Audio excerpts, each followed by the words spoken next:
உளவு பார்த்த குற்றச்சாட்டில் மரண தண்டனை விதிக்கப்பட்டு சிறைப்பிடிக்கப்பட்டிருந்த 8 இந்தியர்களை கத்தார் அரசு விடுதலை செய்துள்ளதாக வெளியுறவுத்துறை அறிவித்திருக்கிறது.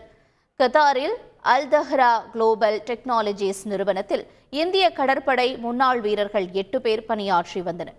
அவர்கள் கத்தாரில் உளவு பார்த்ததாக கூறி கடந்த ஆண்டு கத்தார் அதிகாரிகள் கைது செய்தனர். இந்த வழக்கை விசாரித்த கத்தார் நீதிமன்றம் 8 பேருக்கு மரண தண்டனை அறிவித்தது. இதையடுத்து இந்திய அரசு தொடர் பேச்சுவார்த்தை நடத்தியது. இதைத் தொடர்ந்து 8 பேரின் மரண தண்டனை சிறை தண்டனையாக குறைக்கப்பட்டது.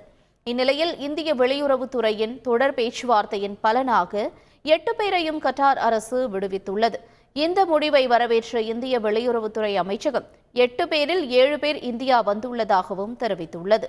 இந்தியர்களை விடுவிப்பதற்கும் வீட்டிற்கு அனுப்பவும் கத்தார் மன்னர் எடுத்த முடிவை பாராட்டுவதாகவும் தெரிவிக்கப்பட்டுள்ளது.